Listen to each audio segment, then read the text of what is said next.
Hey everybody, my name is Kasey Dagenais, and today I am making a presentation on what is my work as a learner and teacher.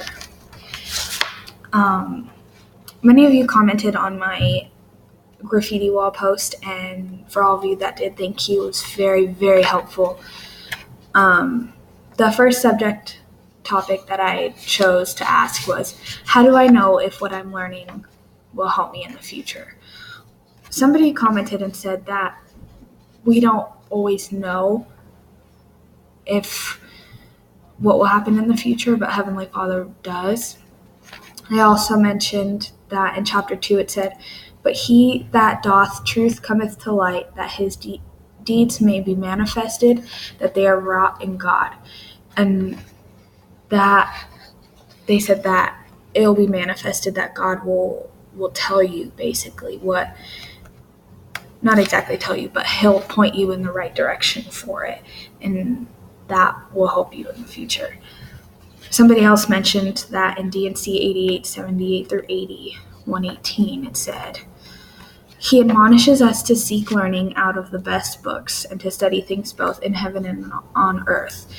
And the way I interpreted that was that you can study stuff in the scriptures and study stuff in the real world, like math, for instance, and you can take your different teaching styles and put them together, and it'll help you get a common ground.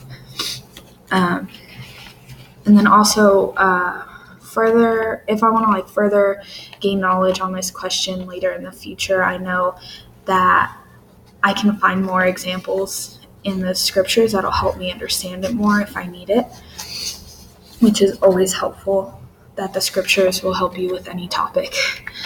The next question I ask myself is, what I'm teaching true? So I'm studying to be a math teacher, and I know for math, to know if what you're trying to figure out is true or not, you have to try it and figure out to get a solution.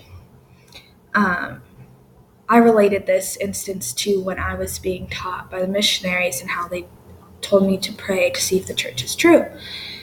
And you're taught through prayer to see if the church is true. You were able to gain correct knowledge that I needed to understand that the church is true. And so just like math, you have to test it out to see if you get an answer, just through prayer. You pray to see if the church is true, and you get an answer. And so that's how I kind of gauge if what I'm teaching is true, because if you solve it, you get an answer that is true. The next question I ask myself is, what I'm teaching understandable for my students? And one of the things I got out about the knowledge and understanding chapter in Elder Bednar's book was, to have knowledge, you need to have understanding. They go hand in hand, they coexist and work together. Somebody commented in the graffiti wall and told me to look at Preach My Gospel, page 182. And the topic that they were going over in that section of the book was teach for understanding. And it listed 3 really good points that you can use in any situations, through the scriptures, through math, through anything. And it said, understand the words you use. So you need to understand what you're teaching so others can understand it too. They won't be able to understand it if you don't understand it. It said, define words others may not understand. Just because you know something doesn't mean somebody else knows the same thing. You kind of have to, it's like checks and balances. You have to make sure everybody's on the same page, especially when teaching, it helps.